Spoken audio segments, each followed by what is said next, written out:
রহমানির রহিম। দর্শক এই মুহূর্তে দেখতে পাচ্ছেন রাজপথে দেখতে পাচ্ছেন আসলে এই রাস্তায় অনেক গাড়ি চলতো। আসলে এই আন্দোলনের কারণে আজ গাড়ি মোটামুটি বন্ধ হয়ে গেছে এবং জনগণের আসলে চলাচল বন্ধ হওয়ার পথে। আসলে বাংলাদেশের একটি কোঠা সংস্কার নিয়ে একটি সরকারের কাছে দাবি দেওয়া তুলে ধরছে ছাত্ররা। এই ছাত্র আন্দোলন শুরু করছে। এই ছাত্ররা আন্দোলন শুরু করতে হচ্ছে কোঠার দাবি। আসলে এই কোঠাটা আসলে তাদের ন্যায্য দাবি। আসলে এই কোঠার কারণে তারা আজ সাধারণ ঘরের ছেলেপেলে লেখাপড়া করছে কিন্তু চাকরি পাচ্ছে না। আজ বিভিন্ন মানুষের দ্বারে ঘুরে বেড়াচ্ছে চাকরির জন্যে। আসলে কোম্পানিতেও চাকরি পাচ্ছে না এবং সরকারের কাছেও চাকরি পাচ্ছে না। কিন্তু আজ এই কোঠার কারণে যারা সরকারি চাকরি করছে তার ছেলে মেয়ে এই মুক্তিযোদ্ধা কোঠা এবং তার চাকরিজীবী কোঠা, এই কোঠার উপর ভিত্তি করে আজ সাধারণ ছেলেমেলে চাকরি পাচ্ছে না। এই কোঠা যদি বন্ধ না করে এই কোঠাটা সমান তালে হবে যে সবাই অধিকারী হিসাবে চাকরি পাবে। আসলে যে আমার বাবা মুক্তিযোদ্ধা করছে তাই বলে কি আমাকে চাকরি দিতে হবে, আমার বাবা চাকরি করছে তাই বলে কি আমাকে চাকরি দিতে হবে? কিন্তু এখানে দরখাস্ত সমানতালেই করবে সেখানে সমানভাবেই তারা কোঠা অনুযায়ী চাকরি পাবে। আসলে নিয়মটা এরকম হওয়া উচিত ছিল, কিন্তু বাংলাদেশের আইন আসলে এটা না।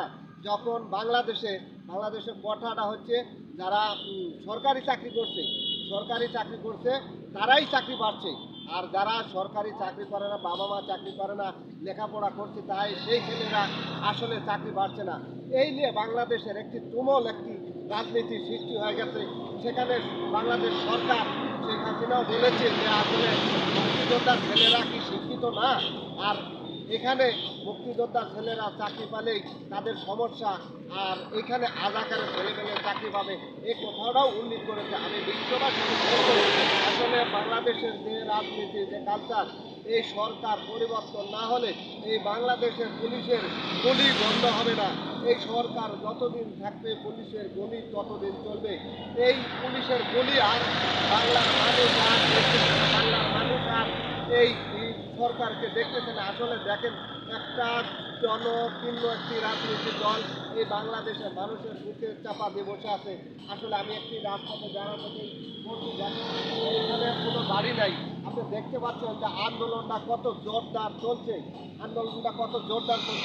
আপনি এই ভিডিওটা দেখে বিবেচনা করবেন এবং যদি ভালো লাগে লাইক শেয়ার করবেন। আর একটি কথা বলতে চাই, আসলে ছাত্ররা চাই কোঠা আন্দোলন বন্ধ করুক আর সমানতালে সবাই চাকরি পাক। আমিও এইটা বলি। আসলে সরকার পরিবর্তন না হলে আর এই পুলিশের কাছে কখনো মানুষের মূল্যায়ন থাকবে না। হয় কোটা পরিবর্তন নইলে পুলিশ পরিবর্তন, দুটার মধ্যেই করতে হবে, নইলে এই বাংলাদেশের মানুষের নিরাপত্তা থাকবে না। ধন্যবাদ দর্শক। এই মুহূর্তে আমি আপনাদেরকে একটা চিত্র দেখালাম। আসসালামু আলাইকুম।